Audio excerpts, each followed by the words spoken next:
Halo, Assalamualaikum. Jumpa lagi sama IP yang masih setia ngebawain alur film India. Gimana kabarnya? Semoga kalian dalam keadaan sehat dan selalu bahagia ya. Kali ini IP mau ngebawain alur film yang berjudul Virupaksa yang rilis di tahun 2023. Tanpa banyak basa-basi lagi, kuy langsung kita masuk ke intro.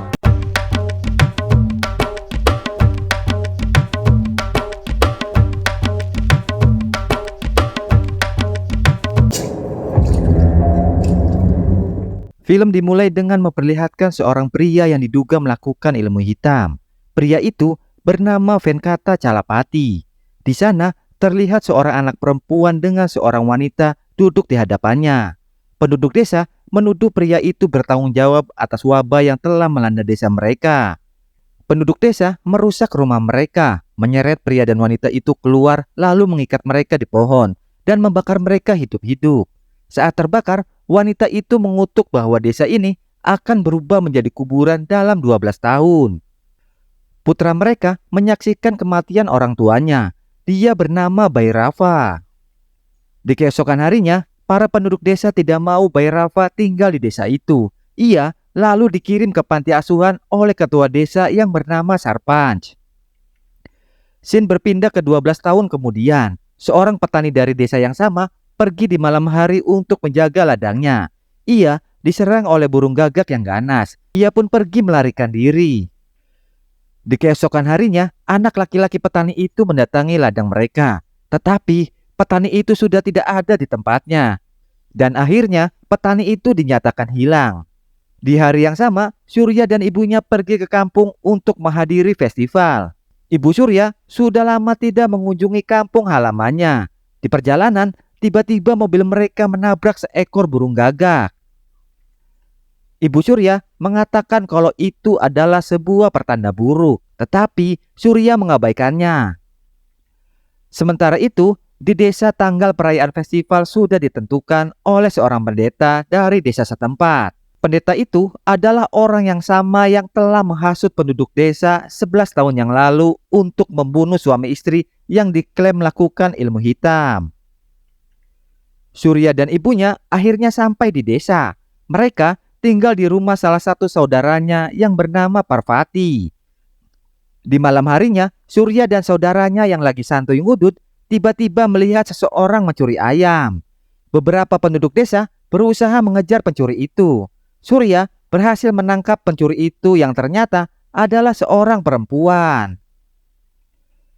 Di keesokan harinya, Sarpanch mendatangi Ibu Surya karena ia akan membangun sekolah di tanah milik Ibu Surya. Mereka membicarakan hal itu sambil makan. Setelah beberapa saat, seorang perempuan datang dengan membawa kari. Ia adalah Nandini, putri dari Sarpanch. Surya terus memperhatikan Nandini dan ternyata maling ayam itu adalah Nandini. Nggak berapa lama, dokter datang dan memberikan suntikan kepada Nandini. Ternyata Nandini menderita epilepsi sejak kecil. Ia perlu disuntik setiap minggu agar penyakitnya tidak kambuh kembali. Scene berpindah ke pria tua yang telah diserang oleh burung gagak.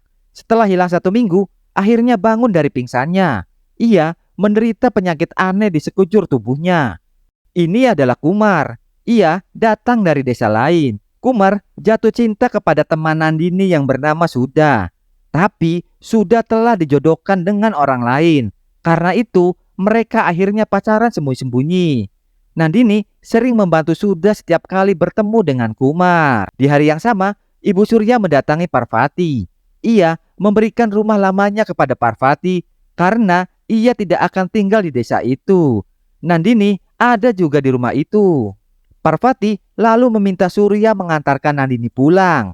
Di perjalanan, Surya mengutarakan isi hatinya kepada Nandini. Tetapi Nandini tidak memberikan jawaban apa-apa.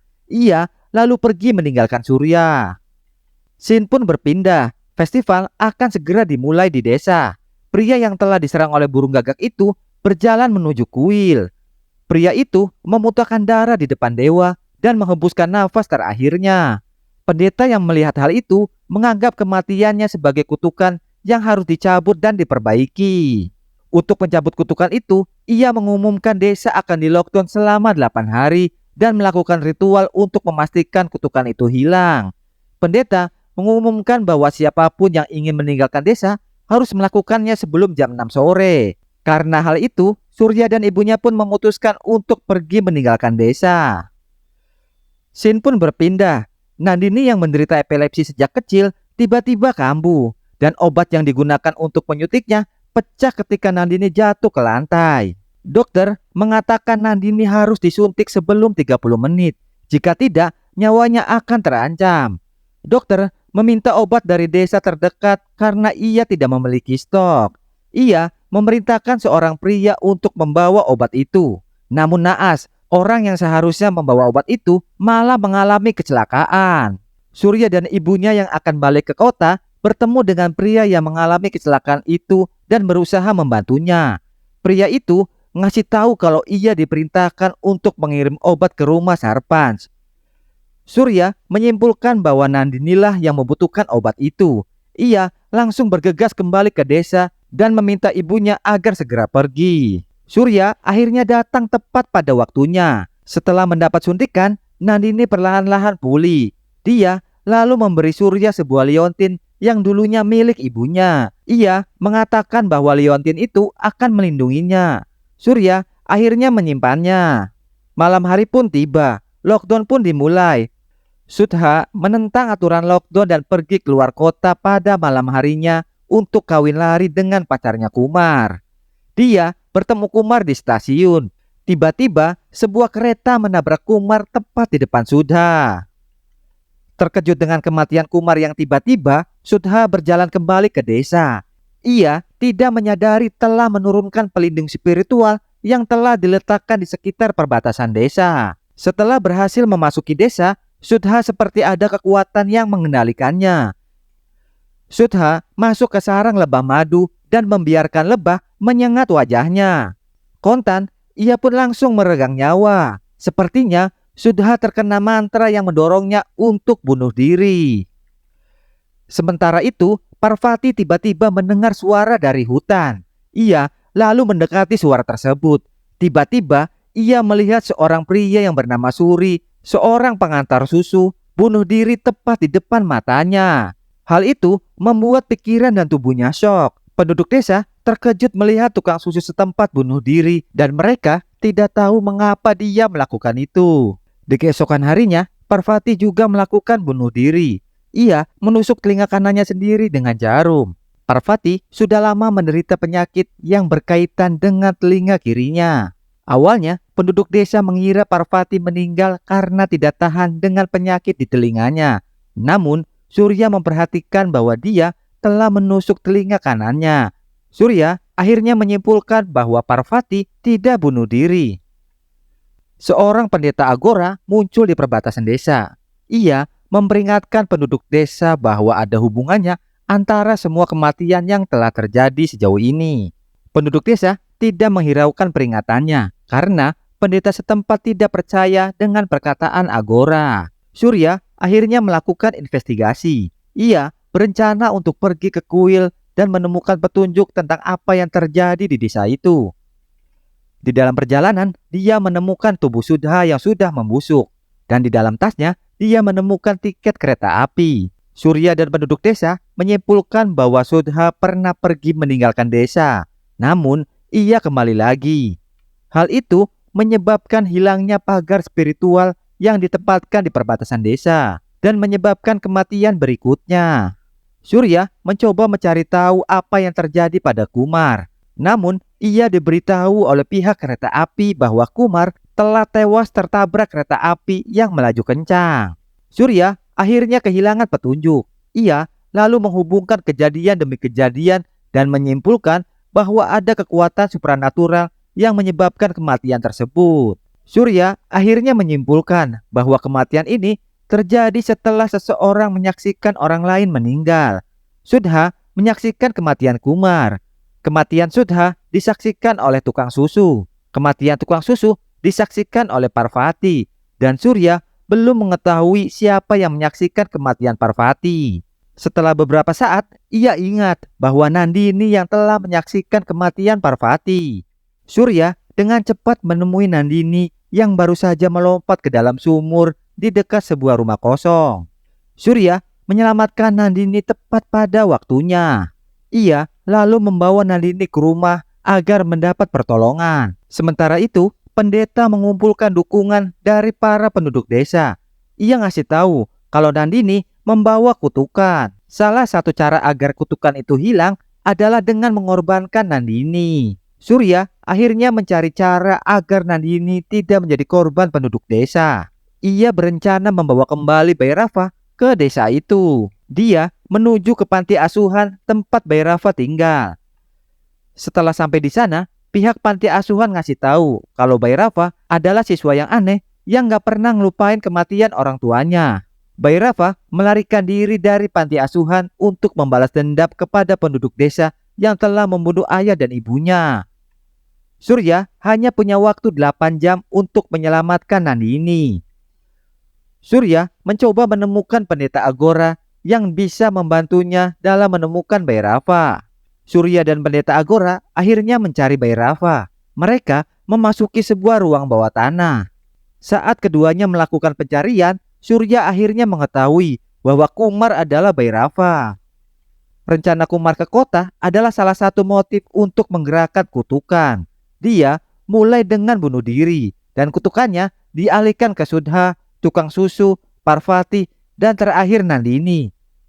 Surya yakin ada seseorang dari desa yang membantu Kumar dalam menyelesaikan pekerjaan itu. Dia bersama pendeta Agora akhirnya kembali ke desa. Ketika sampai di desa, terlihat para penduduk sudah dalam pengaruh Nandini yang kesurupan. Penduduk desa akan dibakar satu persatu pada sebuah pohon dengan api yang menyala-nyala. Pendeta Agora dengan sekuat tenaga mencoba menghentikan Nandini. Sementara itu, Surya mencari keberadaan Sarpanch. Ia mencari ke dalam rumahnya. Di sana, akhirnya diketahui kalau Nandini adalah putri kandung Venkata Calapati. Dan dia juga menyaksikan kematian kedua orang tuanya seperti yang dialami oleh Bhairava. Pada kejadian itu, Nandini diselamatkan oleh Sarpanch dan dibesarkan sebagai anaknya. Tetapi, Nandini tidak pernah melupakan cara orang tuanya dibunuh. Nandini dan Bhairava bekerja sama untuk membalaskan dendam orang tuanya. Mereka lalu mengganti kitab suci asli pendeta dengan ilmu hitam. Ternyata, Venkata Calapati bukanlah seorang penganut ilmu hitam. Ia adalah seorang praktisi Veda yang coba menyelamatkan istrinya yang mengalami kelumpuhan. Penduduk desa salah mengira kalau ia adalah penganut ilmu hitam dan membunuhnya. Dan penduduk desa tidak memiliki penyesalan karena telah membunuh orang yang tidak bersalah. Hal itu yang membuat Nandini dan kakaknya balas dendam. Liontin yang dimiliki Surya dibuat oleh Calapati untuk istrinya dengan menggunakan kekuatan yang disebutkan dalam Veda. Surya meminta Nandini untuk menghentikan semuanya. Tiba-tiba Surya menikam perutnya sendiri. Hal itu membuat Nandini tersadar lalu mendekati Surya. Nandini akhirnya ngasih tahu cara untuk menghentikan semua ini adalah dengan membunuhnya. Nggak punya pilihan lain, Surya akhirnya menikam Nandini tepat di punggungnya. Dan Nandini akhirnya meregang nyawa. Saat Nandini meninggal, penduduk desa yang kerasukan tiba-tiba tersadar. Dan roh Bhairava keluar dari tubuhnya. Di keesokan harinya, Nandini dikremasi di dekat rumah lamanya. Sebagai penghormatan kepada Nandini dan ayahnya, Surya meminta agar desa itu membuka sekolah tepat di rumah Calapati, agar penduduk terbebas dari kebodohan yang bisa membahayakan orang lain yang tidak bersalah. Dan film pun ditutup dengan adegan warna mata Surya berubah menjadi biru, tanda roh Bhairava berhasil masuk ke dalam tubuh Surya. Selesai juga ceritanya. Terima kasih yang udah nonton video ini. Dan jangan baper ya, ini cuma buat hiburan doang kok. Mohon maaf kalau ada salah-salah kata. Dukung channel ini dengan komentar yang positif ya. Sampai jumpa di alur film berikutnya. Dadah.